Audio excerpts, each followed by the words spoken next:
сутках 24 часа, но один из них точно будет счастливым, если вы смотрите телеканал БСТ. Здравствуйте. Меня зовут Анна Александровна, и сегодня говорим о том, что волнует нас с вами.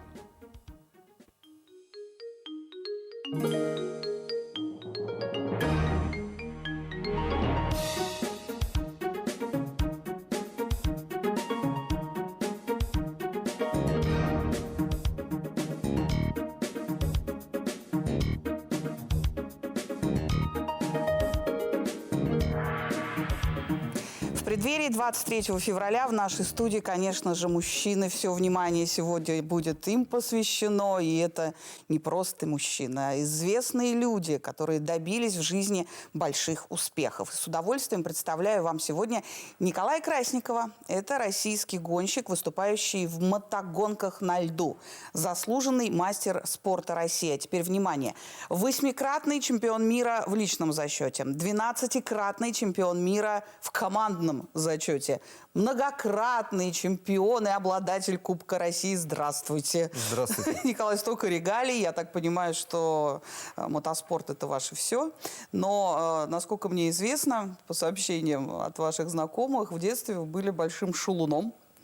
Вот, и не больно уж так, чтобы увлекались спортом. Но потом что-то на это повлияло.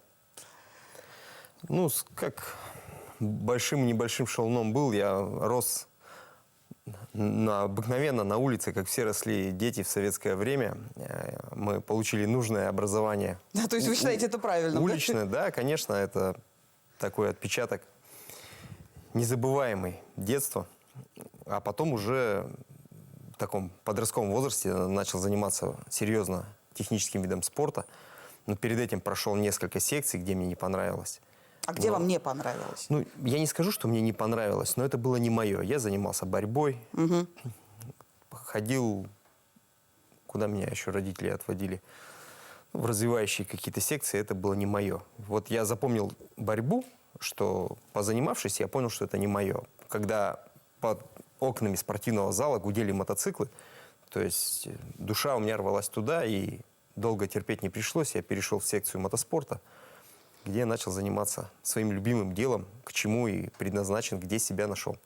Ну, я так понимаю, у нас в Уфе уже много-много лет, прям действительно очень сильная была команда мотогонщиков, и очень много людей увлекались этим видом спорта, болельщиков было великое множество. Даже моя бабушка ходила, постоянно не пропускала ни одного. На стадионе Труд тогда же были, да, заезды, вот в советское время-то еще. Вот во сколько лет вы сели за, так скажем, мотоцикл? На ледовый мотоцикл сел рано, в 12 лет. Зимой с 12 на 13 лет. В 14 лет, в 13-14 лет уже следующую зиму выступал в официальных соревнованиях. Раньше требования к участию в соревнованиях были не такие. Сейчас 16 лет только могут спортсмены принимать участие. Раньше было чуть раньше. И вот с этого начался мой такой спортивный путь. Богатый на награды. Богатый на события, на награды. Да, очень рад, что поставленных задач мне удалось добиться. А как вам удалось за год всего лишь, по сути дела, уже вот добраться, так скажем, после того, как первый раз сели, добраться до соревнований? Первый мой сезон был, конечно, без медали. Это был такой ознакомительный сезон в гонках на льду, в соревнованиях. В следующем году уже была золотая медаль с первенства России среди юниоров.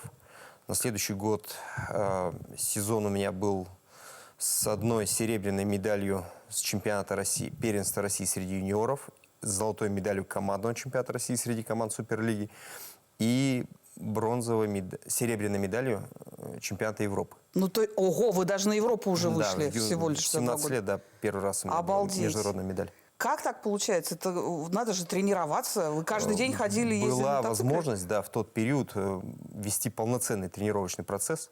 Был удобный стадион, на котором мы 2-3 раза в неделю выезжали на лед.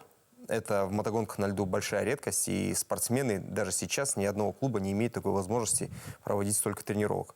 Нас было 5-6 человек, примерно равных по возрасту юниоров, где мы, естественно, соревновались и росли.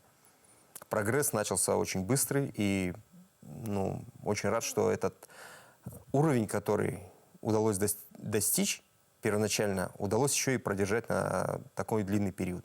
Ну, у вас, по-моему, папа тренер, да, был?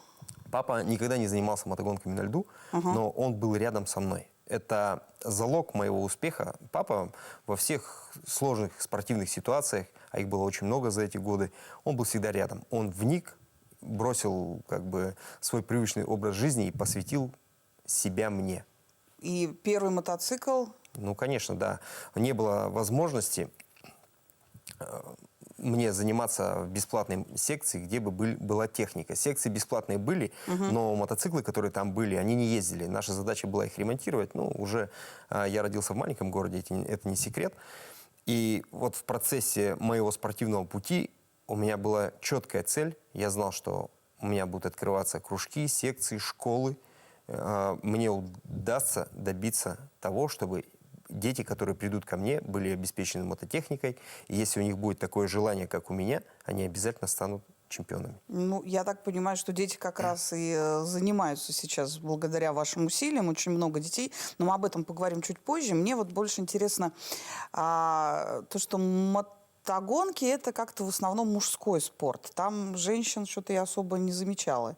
Вот именно мотогонки на льду. Мотогонки на льду – это чисто мужской вид спорта. В исключительных случаях где-то девушки пробовали прокатиться на тренировочном процессе. И те девушки, которые достаточно длинный период занимались летним мотокроссом. Мотокросс – это основа основ. И, в принципе, все профессиональные спортсмены там, по летнему спидвею, по зимнему, по мотогонкам на льду, то есть они выходцы с мотокросса. А почему так получается, что вот именно в зимнем виде спорта в этом нет женщин? Ну, нет, что это так? вообще... Это в смысле запрещено правилами? Это не запрещено правилами, но я не думаю, что у какой-то девушки будет такое особое желание выступать в гонках на льду. Шипы как-то, ну... Не знаю, вяжутся, даже я, не задавался так глубоко этим вопросом, но в официальных соревнованиях у нас девушек нет. Угу. А вот то, что мотокросс, который имеется в виду летом, вот там я точно видела, у нас же устраиваются и любительские, я один раз даже побывала на таком сборе. Да, вот. Девчонки вот, там как сказал, катают. да, мотокросс – это вообще основа мотоспорта. Он очень разновозрастный. Дети могут заниматься мотокроссом, начинать с 4 лет и продолжать до бесконечности. Ветераны выступают и в 60 лет, и за 60 лет. Вот. А для всех сделаны разные возрастные категории. То есть это проходит мероприятие в виде спортивного праздника, большое количество участников. И в мотокроссе есть женские классы. Даже проходит официальный чемпионат России среди женщин. И в чем разница между, вот, получается, мотокроссом и мотогонками на льду? Ну, помимо того, что, понятное дело, что там лед. Там какие-то особые должны быть навыки вождения или что? Ну, мотогонки на льду более агрессивный такой вид спорта, где, понимаете, у нас нет любительской лиги. Так. Может, неправильно даже сказал. В мотокроссе есть любительские лиги, где люди могут получать просто удовольствие, принимая в этом участие. Ага, то есть неважно, победил, А не в победил. мотогонках на льду это профессиональный спорт, где нету практически любителей. Все профессионалы. Ну да, в основном это профессионалы, и в мотогонке на льду приходят уже выходцы из мотокросса, спортсмены, которые там состоялись. То есть, получается, люди, допустим, которые, ну, человек там занимался баскетболом, он вряд ли у вас чего-то достигнет в мотогонках на льду, да, если у него нет за плечами опыта. Ну, как мы вот сегодня уже обсуждали, мотогонки на льду у нас начинаются с 16 лет. Мы берем спортсменов, уже подготовленных, кто имеет такой достаточно большой багаж опыта в мотокроссе.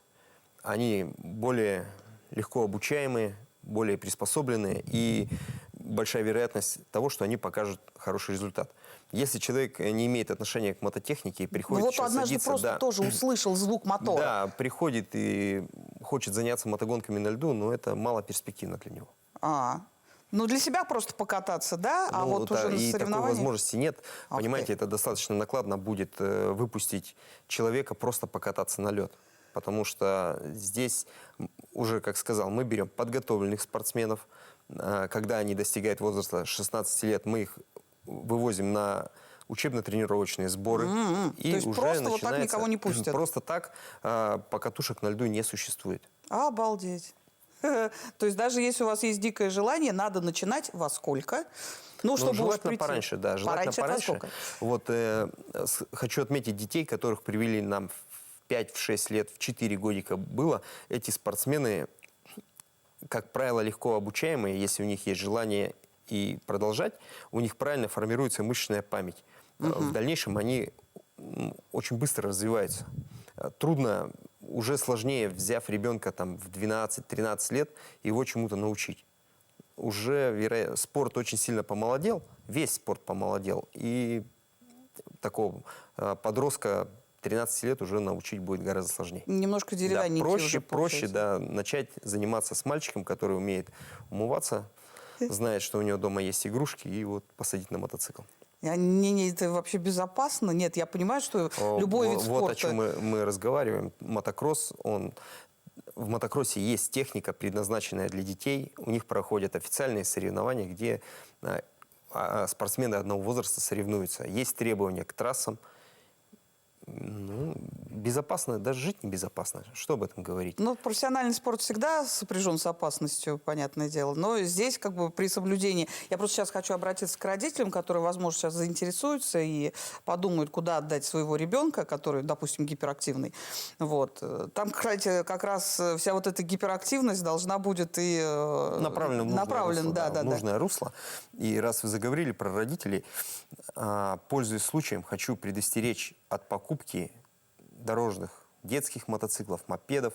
С каждым годом движение на улицах города всегда увеличивается. Вы видите, какой плотный поток. Это очень небезопасно выпустить ребенка, отдать его самообучению. Если когда-то мы могли в деревнях у бабушек и дедушек кататься на мопедах, это было совсем другое. Сейчас в таком потоке движения я просто вас прошу, не делайте этого. Приводите. У нас есть сейчас в школе имени Николая Гастелло открыта секция по мотоспорту. Там дети могут обучаться. Я так понимаю, что это прямо на стадионе Гастелло. Это прямо на стадионе Гастелло, да. Ага. Также есть множество частных секций, с которыми мы сотрудничаем и стараемся придерживаться примерно одной развивающей программы. Вот в перспективе хочу их всех собрать и вот эти навыки тренерского дела все освежить, чтобы мы шли в одном направлении. И это правильный путь, потому что, придя, ребенок научится технике безопасности, он научится правильно пользоваться экипировкой, попробовав себя на какой-то детской площадке, он поймет суть этой ответственности и надо ли ему это делать на дорогах или нет. Сделает правильные выводы. Если не будет сам додумываться, мы ему подскажем.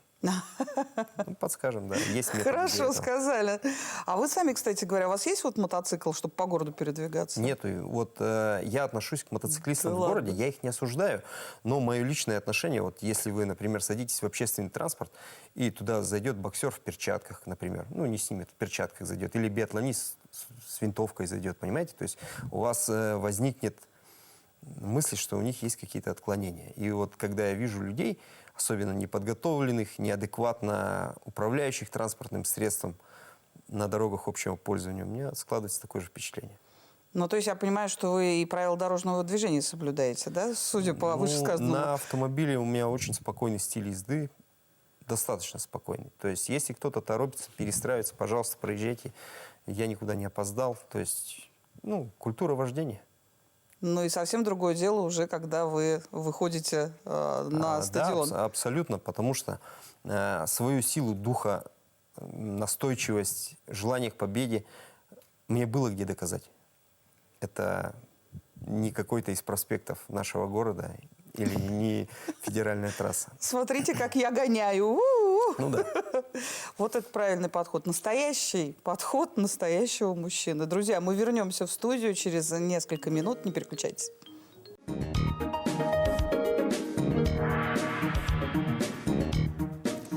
Сегодня «Счастливый час» поздравляет всех мужчин с наступающим Днем Защитника Отечества с 23 февраля. И в студии сегодня, безусловно, замечательные мужчины, которые, к тому же, достигли больших высот как в карьере, так и в жизни.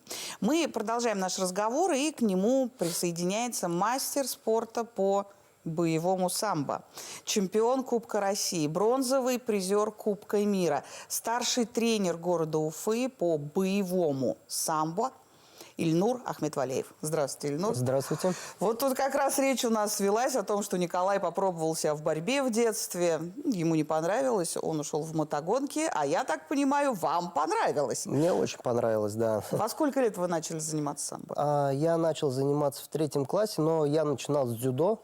Дзюдо, самбо раньше очень схожие были виды спорта. Около 9 лет я занимался дзюдо, а потом уже перешел в боевое самбо. Но в отличие вот от нашего гостя, я когда пришел, я сразу, можно сказать, влюбился в этот вид спорта. Вообще в единоборство в целом и дзюдо, а потом уже, конечно же, в боевое самбо. Для тех, кто, ну, как бы далек от этого всего, типа меня, почему вы все время вот это вот прилагательное боевое самбо уточняете? Ну, смотрите, у нас... Чтобы с танцами не перепутали или что-то? Ну, можно сказать и так, да. У нас потому что в Федерации самбо есть подразделение, есть самбо и есть боевое самбо. Это, то есть, как два разных вида спорта, можно сказать. Самбо – это просто борьба, а боевой самбо уже это ближе к смешанным единоборствам, именно с ударной техникой включает в себя. Так, вы мне телефончик потом, пожалуйста, свой дайте. Чтобы... Я знаю теперь, к кому обратиться, если что, еще с такими регалиями. Нет, но если серьезно, вот не кажется ли вам, что когда мальчишку отдают вот именно заниматься единоборствами, у него может возникнуть, ну, так скажем, ощущение безнаказанности, потому что к тому же, если у него все хорошо получается, он же может побить кого угодно и... Ну, здесь, конечно же, самое важное, то есть тренера должны объяснять своим детям, ученикам то, что они уже будут сильнее остальных ребят в школе, там, студенты, соответственно, там, в университете, поэтому, чтобы они не применяли эти навыки, только лишь в крайних случаях. Но вам это объясняли все свое время? Да, конечно же, то есть и мы это все продолжаем объяснять. И здесь еще, смотрите, есть такой момент, то, что эти ребята... они уже уверены в себе, то, что они сильнее их, и, как правило, они не хотят уже ничего доказывать. То есть они доказывают именно на ковре, на соревнованиях, а как раз-таки, кто пытается где-то там в школе или еще где-то создавать конфликтные ситуации, это уже те, кто, как правило, там ничего не достигает. Который не состоялся в спорте, и в целом он, может, и ходил-то там всего лишь там... Два приема выучил? Да, и все, и ушел. Вот уже второй раз я, получается, слышу как раз вот эту вот установку, что мужчины, они доказывают свою силу воли и прочее на каких-то спортивных объектах, да, либо на стадионах, либо вот на ковре.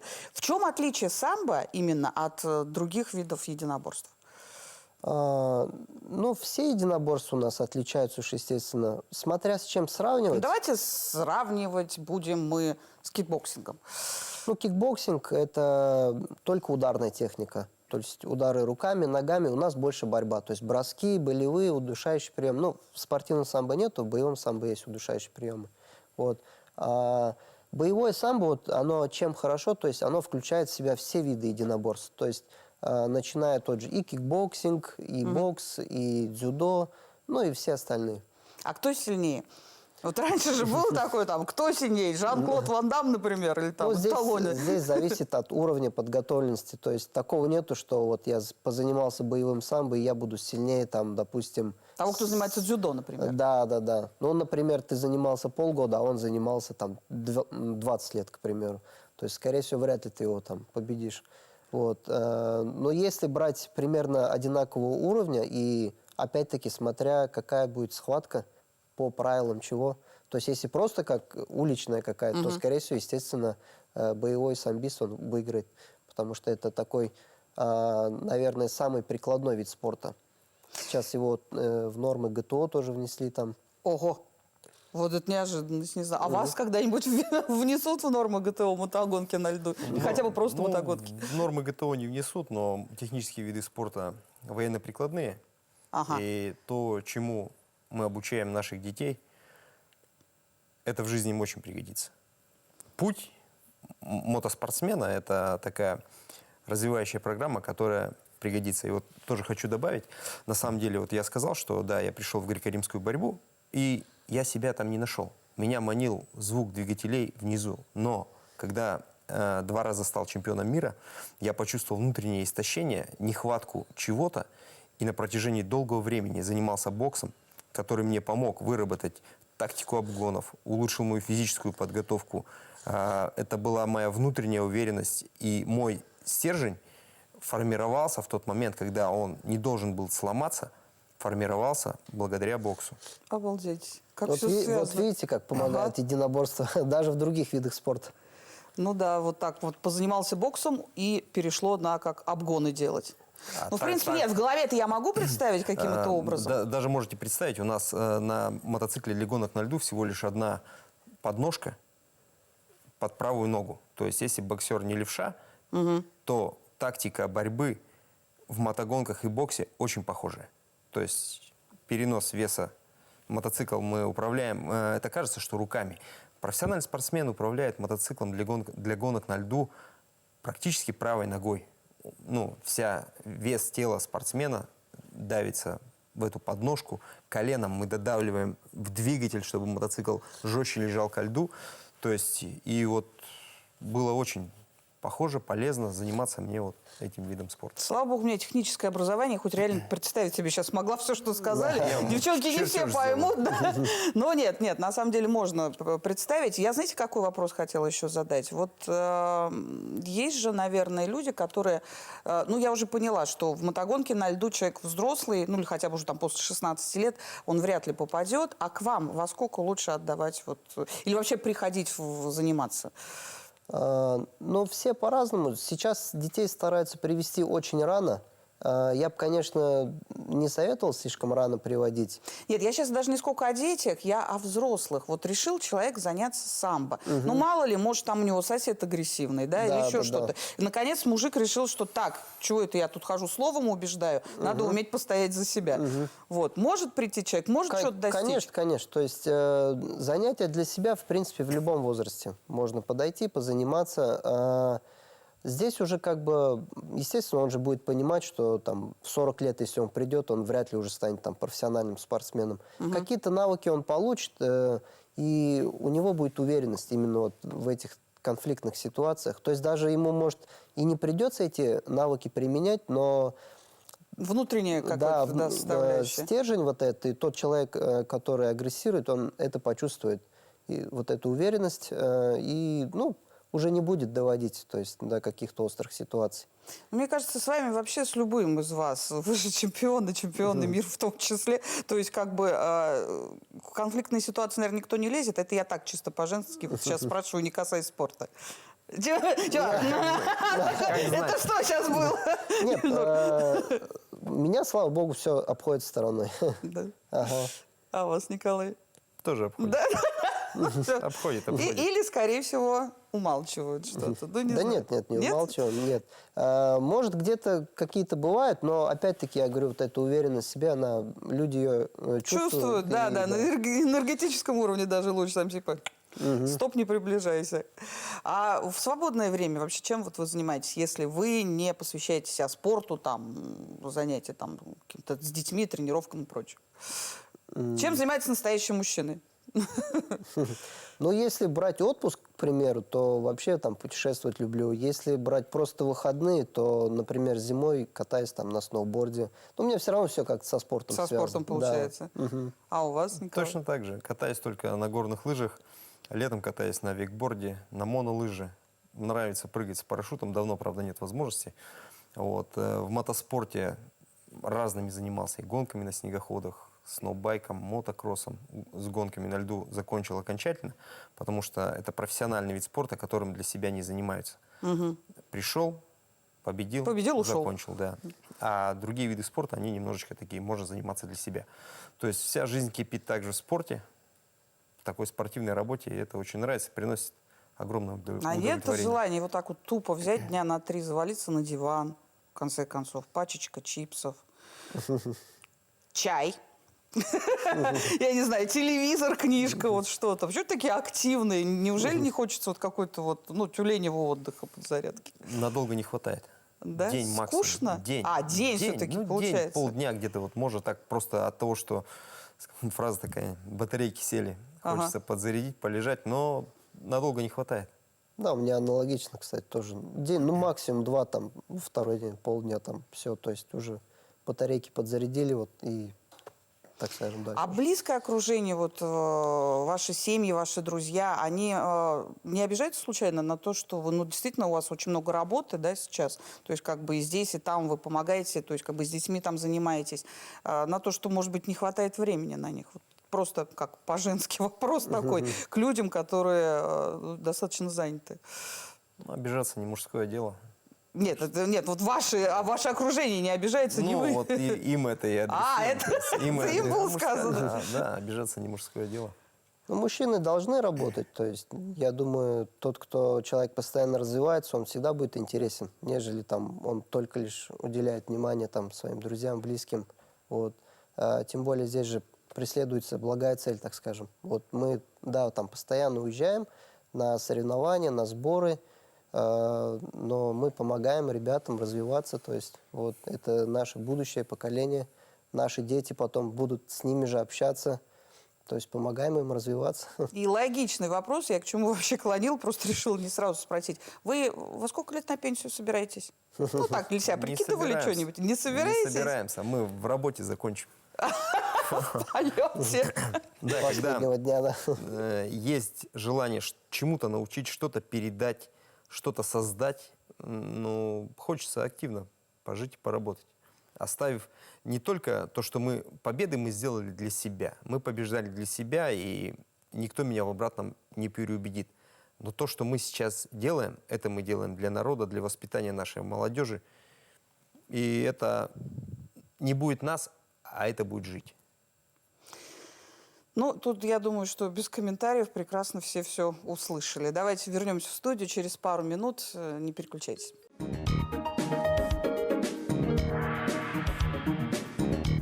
Счастливый час поздравляет мужчин с наступающим 23 февраля. И сегодня в нашей студии прекрасные представители сильного пола. К разговору присоединяется Венер Гильмазетдинов, основатель спортивного кластера «Астра». Здравствуйте. Здравствуйте, добрый день. Ну, Венер, у вас очень много подопечных детей. Правильно, я понимаю? Да. И неужели не хватает настолько уроков физкультуры в школе, что вот как бы вы хотите как можно больше загрузить детей в этом направлении? Ну вот смотрите, что такое спорткомплекс «Астра»? Это 3000 занимающихся детей, это проходимость более 15 тысяч человек, это коммерческий проект, да, это не государственный проект. У нас 6 залов, включая крытый каток, да, с хоккейной школой, фигурным катанием, гимнастикой. Ну, много чего там, да. Поэтому заполняемость у нас очень хорошая. То есть мы так понимаем, что чувствуется все равно огромная нехватка спортивных залов, да, современных залов с хорошими тренерами. То есть, получается, к вам ведут детей, а уже места нету, даже до такой степени? И такое бывает, и времени, самое главное, нет уже, да. То есть расписываем все по порядку. А вообще вот эти уроки физкультуры... В школе вы любили, я так понимаю, уроки физкультуры? Я думаю, что мы все из мира такого детства, когда мы любили. Я терпеть не могла. Так у нас прогулять физкультуру, это же за счастье было. Тут, видимо, совсем другая политика. Ну, а как вы считаете, вот, ну, вы помните, да, те уроки физкультуры, которые давали нам в нашем детстве, и то, что творится сейчас, ну, творится, может, не то слово, то, что происходит сейчас. Есть ли какая-то разница, подвижки в лучшую сторону? Ну, конечно, это огромная разница. Инвентарь, хорошие условия. То, что было там, вот мы в своей там городской, в Туймазинской школе проходили, это улица. Это что там, мяч, шайба, может быть, и все. Но зато было огромное желание. Мы занимались на улице, мы занимались через терпение, через «не могу». Мы на лыжах ходили. На лыжах, конечно, само собой. Поэтому там было 4-5 видов спорта, да, которые, в принципе, могла школа развивать. Сейчас-то много и технических, и просто спортивных, и поэтому сейчас, конечно, более современно. И за это смотрят и психологи еще, и смотрят за этим еще и медики. Ну и плюс масса всего, то, что должно вот сопутствовать спорту. Раньше как-то вот, я как эта старая бабулька, а вот раньше, это сижу тут причитаю, но однозначно раньше было, во-первых, и престижно как-то, нет, не то слово, было правильным отдавать ребенка в какую-то секцию. Кто-то выбирал там художественное, кто-то выбирал спортивное, да. Потом развал, то есть не до этого, все там пытались каким-то образом выжить. Вот сейчас мы можем сказать, что с удовольствием ведут родители своих детей в секции? Но я скажу, что родители более амбициозные, чем дети. То есть всегда амбиции были? Детей – это амбиции родителей. Вот лично у нас это да. Не знаю, как было раньше. Родители этого хотят. Они хотят, чтобы они Николай, как у вас? стали чемпионами, стали всеми. У вас были амбиции у папы? Или это ваши личные были? Это мое личное. Мне нужно было стать спортсменом. Просто без помощи папы я бы не стал. Без помощи папы и мамы. То есть всей семьей поддержали. Вот. А еще хочу добавить, плохого вида спорта просто не существует. Весь спорт воспитывает в молодом человеке или там, в девушке, неважно, подростке, стержень, который по жизни приведет этого человека к успеху. Физкультура в школе, она должна быть разносторонней. И если педагог грамотный, он сможет после уроков физкультуры подсказать способности каждого из детей, куда ему больше нужно обратить внимание. И нету неталантливых людей. Есть кто просто себя не нашел. Но Вот есть же слабенькие, хиленькие. Это я вам, то, что перешел из борьбы в мотоспорт, я вам показал как пример. Это возможность попробовать себя в нескольких видах и найти именно свое. Оставшись там, может быть, и были какие-то результаты, может быть, нет. Но надо найти свое, к чему предрасположен больше. И к чему не из-под палки, а сам бежишь. И к чему сам бежишь, да, и готов себя посвятить. Ну вот что делать-то с маленькими, хиленькими? С маленькими заниматься. Не, а хиленькие, Да. И с хиленькими. а ленивые, Вот а смотрите, я толстые. немножко, может быть, тему разговора развернул бы, да. А знаете как, вот мы ставим задачу другую, да. Мы не ставим задачу стать чемпионами, мы не ставим олимпийскими и какими-то всеми делами, да. Вот личности сидят рядом со мной, да, они молодцы. Но у нас это коллективизм. Мы учим их в раздевалке, как себя вести, как вжиться в коллектив, потому что я думаю, что мы готовим такую массу детей, которые будут жить в обществе. Они не будут чемпионами. Никогда, может быть. Но, как правильно вот мы говорим, зато у них будет свой характер. Умение адаптироваться, умение разговаривать, и умение лишнего не говорить, да, обидного, может быть. Вот это психология у нас, мы ее закладываем. И когда я разговариваю с родителями, я им говорю: ребята, мы не ставим задачу олимпийскими чемпионами стать, чемпионом мира, Овечкиным, Малкиным и так далее, и так далее. Мы говорим о том, что вот у нас, если это будет, это прекрасный бонус. Мы к этому будем стремиться. Но задачи любой ценой стать чемпионом у нас такого нет. Мы работаем на коллективизм, поэтому у нас коллективные виды спорта, понимаете, и там по-другому себя ведут. Это очень интересно наблюдать, как дети приходят, как они адаптируются. И также они адаптируются потом в обществе. Коллективные виды спорта или все-таки вот, ну, не единоличные, как правильно-то сказать? Индивидуальные. Прекрасно. Индивидуальные. Вот где проще, Ильнур, по-вашему? В коллективе, но там ты как бы понимаешь, что тебе нужно действовать с кем-то, вот, зато они же и помогают. Или когда сам за себя? Где проще? Да. По-вашему? Не знаю, здесь тяжело ответить на этот вопрос, потому что спортсмен может, допустим, себя чувствовать плохо, но его команда, например, вытащит. Там, по футболу, например, 11 игроков, там, 11 толком не играет, к примеру, 10 там безупречно играет и выигрывает. Ну, у нас в России немножко не так обычно, но один играет, ну ладно. Вот, да. А в единоборствах, если ты себя плохо чувствуешь, все, ты в этот момент, скорее всего, уже ничего не покажешь, все. То есть здесь все зависит как бы только уже от тебя, там, на ковре или где-то на ринге. Вот. А вот этот момент присутствует, если только. Венера, а вам как кажется, где сложнее, где проще? Вы знаете, мне кажется, везде сложно. Везде вы вообще просто не упрощаете. Вот, смотрите, да, когда человек, личность, да, ну, допустим, личность, вот он личность, он немножко все равно в коллективе по-другому себя ведет, да. Но вот если он начинает перебарщивать, то коллектив его воспитывает, понимаете? Ну, да. Он никуда не денется, это все нормально, там коллективизм, это есть. А личность как боксер, личность как борец, это, конечно, немножко другое. Вот. Ну, везде все нет. Что касается детей, вот вы задали вопрос, есть же разные категории подготовки, да, прям даже внутри, вот в наших коллективах. Есть маленькие, которые занимаются, просто приходят. Это круг там здоровья. Ими надо просто заниматься. Угу. То есть хиленьких и слабеньких, безвольных не бывает, что ли? Я думаю, что они есть. И некоторые не сживаются в коллективе, они уходят, они могут быть плакать и все это. Но это очень мало, это очень редко происходит. То есть мы сразу это видим, смотрим, и за этим мы наблюдаем. И потом ребенок просто растет. Он растет физически, он становится уверенным, он себя проявляет и... То есть вот, Николай, давайте у вас спрошу. Как вы считаете, стоит ли родителю, вот ребенок не хочет ходить куда-то, ну вообще просто не хочет спортом заниматься, на дудочке ему нравится играть. Вот. Но для укрепления здоровья, понятное дело, что, да и вообще, родители настаивают на том, чтобы он занимался спортом. Вот если они настаивают, чтобы именно каким-то спортом занимался, понятно, он будет не в душе, но если ему не понравился один вид спорта, надо сводить в другой. А вот он вообще на другой. дудке хочет играть, на пианино. Не помешает. Сильный человек тоже может на дудке играть, но сильным надо быть. Вот сейчас такие времена, когда мы должны всей нацией стать сильнее. Надо вести детей, чтобы они занимались спортом. То есть вы считаете, что прям каждый ребенок должен пошел заниматься в борьбу. спортом? Не понравилось в борьбе, пошел играть в футбол. Как вот мне поговорку интересную вспомнил, когда сильный какой-то лидер, если он там буйный, перебарщивает, то есть команду его в порядок приведет. Поговорку на эту тему вспомнил. Толпой зайцы тигра пинают. Так что спорт хорош весь, и пришло то время, когда мы должны уделить особое внимание. Те кадры, кто чему-то еще может научить, должны все активизироваться и работать. А я вот тоже думаю, что не нужно заставлять конкретно видом спорта. Я соглашусь. Но ребенка... Вот физкультура же обязательно. Ну вот в том-то и дело, Да. обязательно. Ну а что делать? Что делать? Правильно, потому что по-другому мы не расшевелим ребенка. И родители должны этим заниматься. Вообще без физической подготовки это ничто. Даже на дудке не сыграешь. Понимаете? Да. Поэтому заставлять ребенка не надо. Если он сопротивляется, если он не хочет, надо просто прислушиваться, сказать, а что ты хочешь? Да, может, ты в шахматы хочешь играть? Вот здесь я соглашусь. А что тогда касается, Ильнур, вас спрошу, не было ли таких случаев, чтобы, вот, допустим, родитель сначала просто водил ребенка на секцию, а потом раз, и дай-ка я тоже займусь?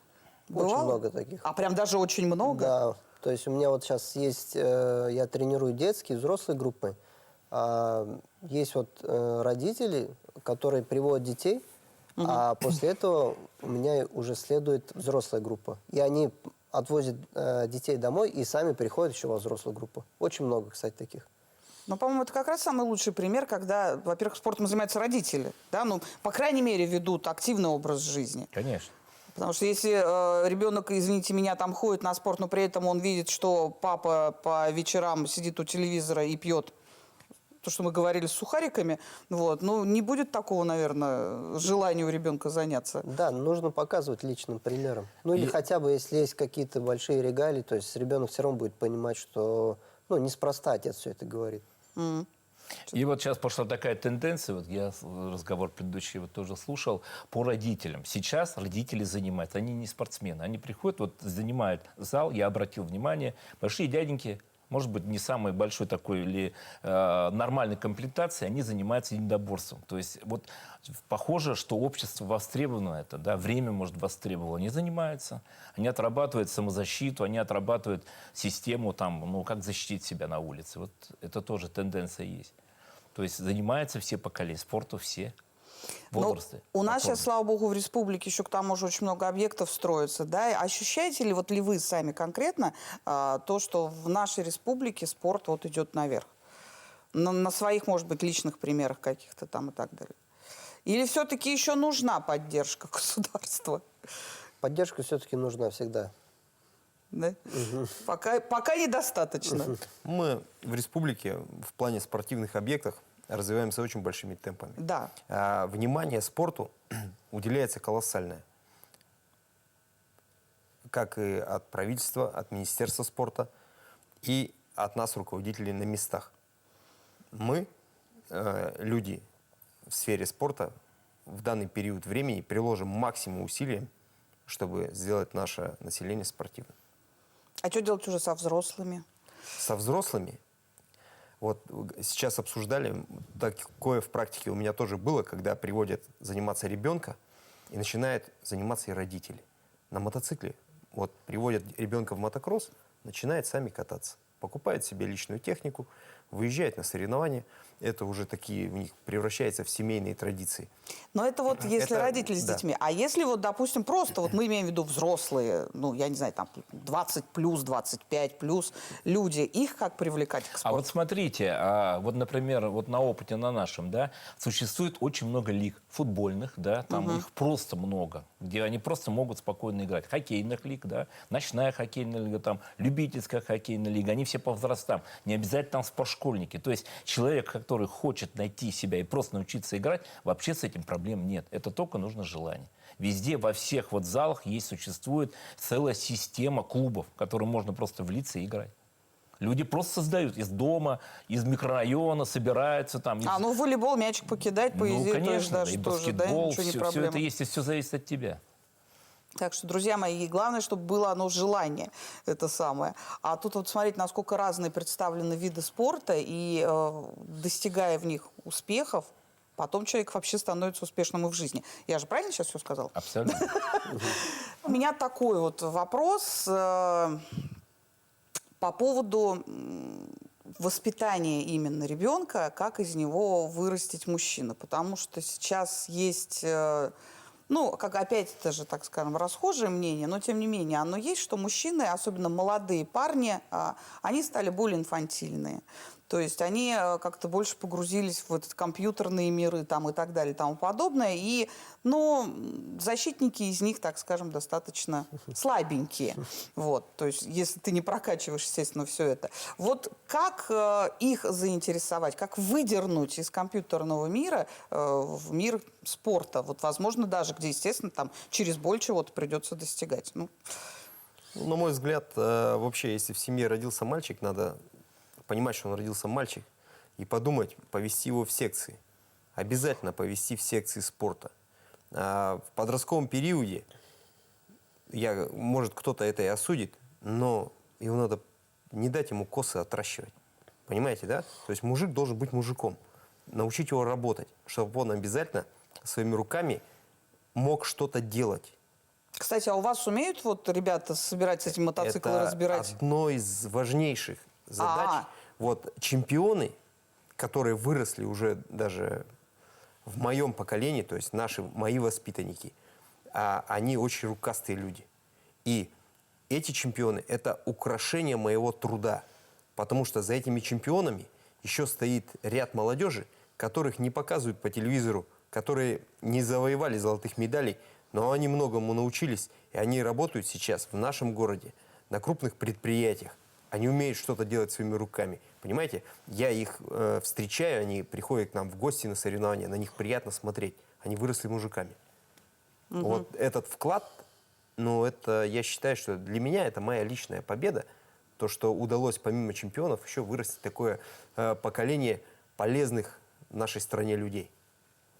Ну, то есть, если ты научился там работать руками, себе оно в любом случае работать, в жизни, да. Потому что они приходят заниматься к нам, и это одно из важнейших научиться обслуживать свою технику, быть чистолюбивым, культуры работы с инструментом. То есть это первоначальные качества, которые прививаются у нас. И пошла физическая подготовка, мышление спортивное. То есть вот эти разные направления, они дают человеку хорошую базу для дальнейшей жизни. Так могу сказать. Вот так. Ну, если вкупе-то, конечно, да. Венера, а у вас как вот? Как это волосы отращивать или как косы отращивать? Ну, мы выросли из того, тогда, когда этого не было, да, и служили в армии. Вот я, знаете, что думаю? Что на самом-то деле этим заниматься должны все, да. То есть, во-первых, когда ребенок, он родился, не только мальчик, но и девочка, да, это все-таки пример семьи, да, это первое. Второе, это все-таки общество должно работать мощно, сильно, оно должно об этом говорить, оно должно приводить вот эти все примеры. Мы просто немножко разорвали вот эту линию, поэтому выросли они инфантильно. Ну и плюс, конечно, видеоигры, хотя сейчас совмещает. Вот смотрите, сегодня или завтра откроется там в Казани, да, где уже и играют и на играх, и играют в спорт. То есть пытаются общество немножко расшевелить те, которые постоянно сидят на видео. Поэтому это многогранная работа, то есть вот нельзя говорить, что это только кто-то. Это должны заниматься все. И государство этим начинает наконец-то заниматься. Понимаете, это сдвигает. Ну, потому что наконец-то поняли, что у нас поколение пропадает. Да, там. И второй момент. Вот знаете, должно быть где-то шаговая доступность. Да? Ну, то есть вот шаговая доступность. И это должны быть хорошие залы, это не должны быть подвалы. Надо уходить уже от них, да? Выходить, чтобы человек пришел, им было интересно. И еще я сторонник все-таки спорта. Это не беги, да, толкай там или что-то. А мы говорим, знаете, вот примерно, может, не очень удачный пример, но канадскую систему, когда ребенок приходит, ему там должно быть уютно. Понимаете, это не только спорт, он должен там получать удовольствие. Не только от занятий спортом, от общения, от всего. Поэтому вот многогранность этого всего, чтобы привлечь детей в спорт. Но в ближайшем будущем мы это сможем увидеть, как по-вашему? Я не знаю, это очень тяжело же переломать. И я думаю, что это еще надо лет 10 для того, чтобы все-таки это прошло. Вернее, пришло. Пришло, да, Да. пришло как раз. Ильнур, вот же, это ваша, скорее всего, тема, подвал это. Где раньше да, были я все как эти раз сидел и секции? прямо, да, кивал головой. Я такого же мнения в этом плане. То есть я считаю это даже неким каким-то унижением вообще. То есть как речь касается единоборств, так это у людей сразу ассоциация, это какой-то подвальный зал, где-то там в подземелье, внизу там. То есть я также считаю, от этого нужно полностью уходить, делать нормальные залы, чтобы ребята приходили, было комфортно, хорошие раздевалки, не там где-то, как мы в свое время занимались. там. Да. Душевые, туалеты, в конце Но это концов. не только Да. единоборств касается, потому что у нас уже помимо до меня и новое поколение выросли в подтрибунном помещении. Я долгий период времени готовил мотоцикл в помещении, где не было окон. Вот, но В темноте там собирались? что ли? при лампочке. При лампочке. Не без дневного света, да. Неплохо получалось, я вам скажу. То есть результаты налицо. Но для привлечения молодежи в спорт, для будущего развития, мы сейчас работаем немножко в новом направлении, готовим и техническую базу. Вот, помещение сейчас ремонтируем для того, чтобы дети у нас занимались в комфортных условиях, для того, чтобы, да, действительно, они пришли, им понравилось, им комфортно здесь, они захотели остаться. Мы получаем на сегодняшний день руководителей спорта большую поддержку от правительства республики, от Министерства спорта, потому что, было, когда пришло время страну защищать, мы видели очереди в ближайшие государства. Вот. И на фоне этого всего, конечно, работать нам стало легче. Я себя на сегодняшний день чувствую нужным, востребованным и уверен в том, что навыки, которые приобретал для себя, для достижения своей личной цели, пригодятся для воспитания подрастающего поколения. Не только для воспитания чемпионов, но и для воспитания просто граждан поколения нашей страны. целого. Целого да, поколения, и еще и да. последующих потом обязательно. Ну и давайте тогда вот еще одно такое пожелание нашим мужчинам перед праздником, вот чтобы вы могли именно мужскому сейчас телезрителю БСТ сказать. Венер, начнем с вас. Во-первых, хочу всех поздравить с таким замечательным праздником. Хорошо, что он есть. Все-таки мужской праздник. И хочу всем пожелать, прежде всего, здоровья. Все-таки мужское здоровье. Вот. Пожелать исполнения всех каких-то желаний, мечт, чтобы у них все получилось. Ну и самое главное, чтобы каждый занимался спортом. Ильнур. Тоже присоединяюсь, поздравляю всех с праздником. И хочу пожелать и, так скажем, вот эту боль некую, да, особенно вот вы же говорили про взрослых, именно которые там, как их привлекать.